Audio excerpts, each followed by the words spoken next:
جو سورہ یاسین کی تلاوت کرتا ہے نا، جو بھی اسے ضرورتیں ہیں پیش آتی ہیں تو اللہ تعالیٰ اس کی ضرورت کو بھی اس کو بولنے سے پہلے، مانگنے سے پہلے ہی دور فرما دیا کرتا ہے۔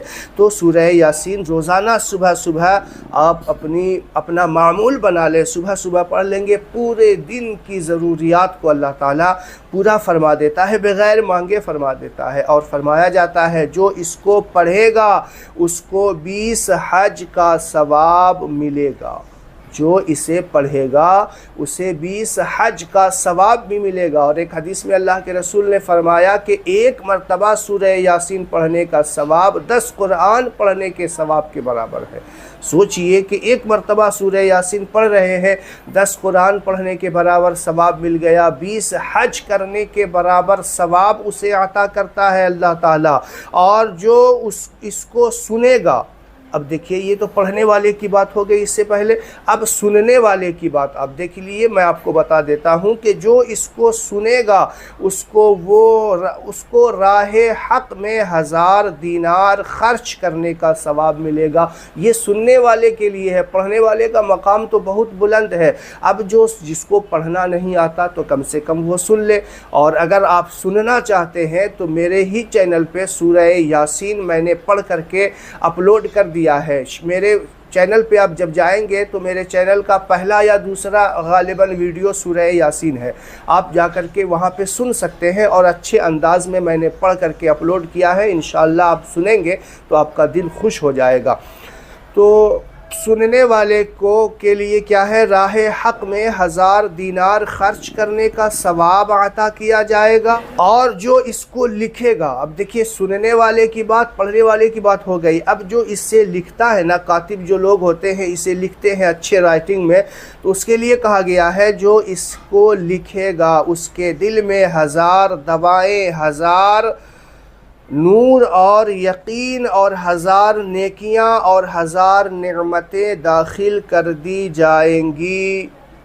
جو اسے لکھتا ہے اس کے دل میں 1000 دوائیں، 1000 یقین، 1000 نور اس کے دل میں داخل کر دیا جاتا ہے، اور 1000 کینے، 1000 مرض اس کے دل سے نکال دیے جائیں گے۔ سبحان اللہ۔ لکھنے والے جو سورہ یاسین کو لکھتے ہیں، دوائیں بھی اس کے دل میں ہزاروں ڈالی جا رہی، یقین بھی ڈالا جا رہا، نور بھی ڈالا جا رہا، اور تو اور 1000 بیماریوں کو جو ہے اس کے دل سے نکال دیا جاتا ہے۔ 1000 کینے، حسد، بغض وغیرہ جو ہوتے ہیں اس کا دل صاف کر دیا، کیونکہ جو قرآن لکھنے والا ہے، جو سورہ یاسین لکھنے والا ہے، اس کے دل میں کینہ، بغض، حسد نہیں رکھا جاتا، اس کا دل ان چیزوں سے پاک کر کے اس کے دل میں نور کو ڈال دیا جاتا ہے۔ تو یہ سورہ یاسین آپ پڑھتے ہیں، سورہ یاسین انشاءاللہ کیا آپ نے اس سے پہلے اس کی یہ فضیلت سنی ہے؟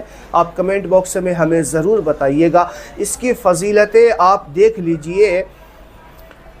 یہ بھی حضرت ابوبکر صدیق، اس سے پہلے میں نے آپ کو بتایا، اور ایک اور روایت حضرت ابوبکر صدیق رضی اللہ تعالی عنہ سے روایت ہے، رسول اللہ صلی اللہ علیہ وسلم نے فرمایا جو شخص جمعہ کے دن اپنے ماں باپ کی قبروں پر یا دونوں میں سے کسی ایک کی قبر پر، اب اگر دونوں کا انتقال ہو گیا ہے تو دونوں کی قبر پہ، اگر کوئی ایک ان میں سے انتقال ہوا ہے تو ان میں سے ایک کی قبر پہ جا کر پڑھے گا تو ہر حرف کے بدلے اس کے گناہ معاف فرما دے گا۔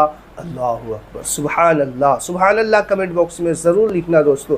اب دیکھیے سورہ یاسین میں کتنے حرف ہیں، پڑھنے والے کی بھی گناہ ہر حرف کے بدلے معاف ہوں گے، اور جس کے لیے پڑھا جا رہا ہے اس کے گناہ بھی معاف ہوں گے۔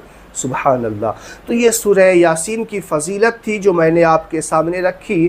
اب دیکھیے ایک اور حدیث میں آتا ہے جو شخص اسے رات میں پڑھے گا، بہت سارے لوگ دن میں پڑھتے ہیں، صبح پڑھتے ہیں نا، اور پڑھنا بھی چاہیے، اب جو رات کو بھی پڑھ لیتے ہیں تو حدیث میں آتا ہے جو شخص اسے رات میں پڑھے گا اس کے گناہ معاف کر دیے جاتے ہیں۔ اب رات کو سونے سے پہلے لوگ توبہ، استغفار اللہ کی بارگاہ میں کر کے سوتے ہیں نا، کرنا چاہیے، لیکن سورہ یاسین بھی اگر تلاوت کر لیں گے تو سارے گناہ پچھلے معاف کر دیے جاتے ہیں۔ ایک اور حدیث میں آتا ہے کہ کسی مرنے والے کے پاس اسے پڑھا جائے تو اس کی روح نکلنے میں آسانی ہو جاتی ہے۔ جس کی نزا کا عالم ہوتا ہے، انتقال کرنے والا، اس کے پاس اگر سورہ یاسین پڑھا جائے تو اس کی روح نکلنے میں آسانی ہوتی ہے۔ اور ہم لوگ آج شاید سورہ یاسین کو یہی سمجھ رکھا ہے کہ صرف مرنے والے کے پاس ہی پڑھا جائے۔ نہیں، سورہ یاسین کی بہت فضیلتیں آئی ہے۔ جو پڑھتا ہے اسے معلوم ہے، جو پڑھتا ہے اسے جو ملتا ہے، اس کے دل میں جو نور آیا کرتا ہے، اس کا دل جو روشن ہوتا ہے، وہ خود ہی اندازہ لگا سکتا ہے جو سورہ یاسین کی تلاوتیں روزانہ کرتا ہے۔ تو جو نہیں کرتے ہیں، میں ان سے گزارش کروں گا کہ سورہ یاسین کی تلاوتیں روزانہ کیا کرو۔ اللہ اکبر۔ دیکھیے اس کے بعد ایک اور حدیث آپ سن لیجئے۔ حضرت عبداللہ ابن زبیر رضی اللہ تعالی عنہ سے مروی ہے کہ جو شخص اسے اپنی ضرورت کا پیش رو بنائے تو اللہ تعالیٰ اس کی ضرورت کو پورا فرما دے گا۔ اب ظاہر سی بات ہے کہ بہت سارے لوگ کوئی ضرورت پیش آتی ہے تو اللہ کی بارگاہ میں قرآن کی تلاوت کرتے ہیں اور اس کے بعد دعا کرتے ہیں، تو سورہ یاسین کو کسی ضرورت کے تحت پڑھتا ہے کہ اللہ میری یہ ضرورتیں ہیں، میں سورہ یاسین تلاوت کر رہا ہوں، اللہ تعالیٰ اس کی ضرورتوں کو پورا فرما دیا کرتا ہے۔ تو یہ سورہ یاسین کی کچھ فضیلتیں تھیں جو میں نے آپ کے سامنے رکھی۔ آپ ہمیں کمنٹ باکس میں ضرور بتائیے گا کہ آپ کو یہ اس کی فضیلتیں کیسی لگیں۔ اچھی لگی تو اس ویڈیو کو زیادہ سے زیادہ شیئر ضرور کریں، میرے لیے دعا کریں۔ السلام علیکم ورحمۃ اللہ وبرکاتہ۔